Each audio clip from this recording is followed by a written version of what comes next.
Hay una cuestión sumamente importante que no he desarrollado hasta ahora, y la pregunta del querido profesor, el doctor David Galeano, me invita a hacerlo. ¿Cuál es la alternativa válida a una realidad singularista o un tránsito hacia el posthumanismo?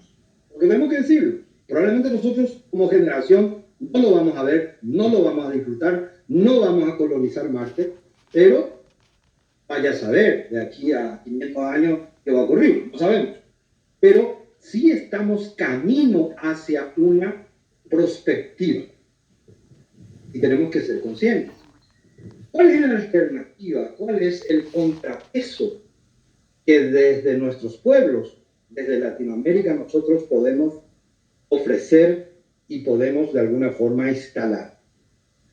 La importancia de lo analógico, la importancia de los cauces hídricos, la importancia de la vegetación, la importancia de la tierra, la ética de la tierra es una cuestión impostergable. Y lo decía yo al inicio de mi conversación, que la crisis ambiental va a ser la crisis superlativa a la que vamos a tener que someternos como humanidad.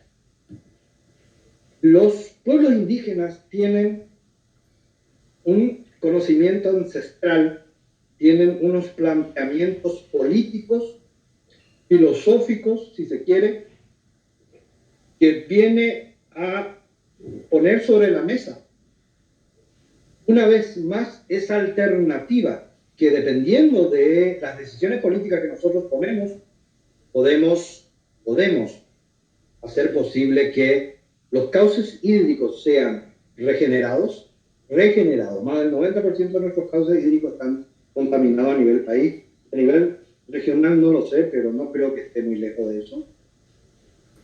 Tenemos realidades tan lacerantes como la deforestación del Amazonas, a gran escala, con leyes cada vez más permisivas para que los grandes productores puedan destruir miles de formas de vida. Está demostrado que la sabiduría, el conocimiento de los pueblos indígenas es una verdadera opción. Y es una opción inteligente. Y como el día de mañana vamos a necesitar seguramente contar con más tecnología, también vamos a necesitar contar con oxígeno para respirar, vamos a necesitar del agua para seguir viviendo, vamos a necesitar de la tierra para seguir subsistiendo porque tenemos que comer como sujetos corpóreos, operatorios, que a su vez comemos otros seres vivos, ¿no? Y ahí los pueblos indígenas vienen a otorgarnos la posibilidad, en primer lugar, de reconocerlos, de respetarlos y de restituirlos en su sabiduría en nuestro ámbito, porque ellos históricamente han sido negados, históricamente han sido excluidos, han sido ninguneados. En Sociedad, Cuerpo y Civilización se desarrolla todo un apartado del cuerpo bárbaro, el cuerpo bárbaro, aquel que tiene ideas desfasadas. Y hoy día uno dice, ¿cómo podría un pensamiento, bien es cierto, primitivo si se quiere, ser desfasado si necesitamos justamente reivindicar los cauces hídricos? Entonces, creo que el diálogo de saberes se tiene que dar. Ese diálogo de saberes tiene que ser desde el respeto. Nosotros no vamos a renunciar a todo lo que hemos adquirido como humanidad. Estoy hablando de Occidente. No vamos a dejar de utilizar nuestros vehículos, internet, etc.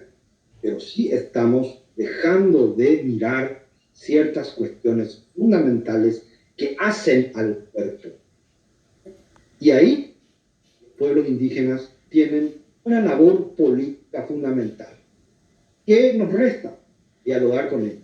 ¿Cómo? En primer lugar, reconociéndoles como pares para el diálogo, reconociéndoles como pares para el diálogo, escuchándoles y deliberando con ellos. Hoy día, muchos de nuestros indígenas están escondidos en las avenidas y en los lugares más oscuros y recónditos de este país. Les hemos convertido en despojos humanos.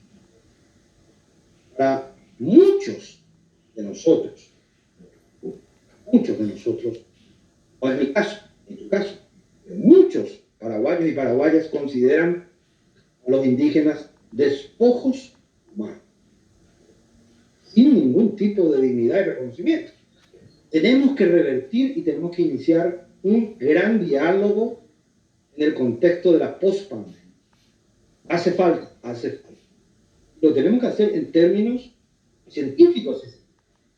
Vale la pena salvaguardar los cauces hídricos.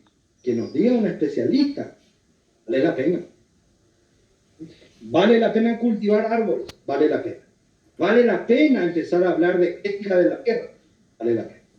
Estamos hablando de ética para máquinas. Hoy día, hablemos también de la ética de la tierra.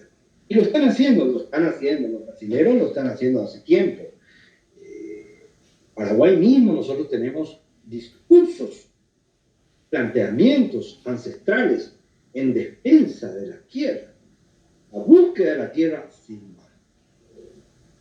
Volvamos a revisar, trabajemos sin complejos. Esa es la otra cuestión, es decir, empezar a escribir filosofía o ofertar un seminario de filosofía para hablar de cuestiones indígenas y que venga un indígena a participar en un seminario, eso no es cool. ¿Ya? Tenemos que empezar a dialogar y a reconocernos mutuamente como sujetos de derechos y como... Hay un término que a mí me gusta mucho. Es como sujetos capaces de deliberar. Y la deliberación consiste en presentar tus ideas, hacer que se contrapongan las otras ideas y ceder si la otra idea es más pobre. Es posible que se construya una mejor.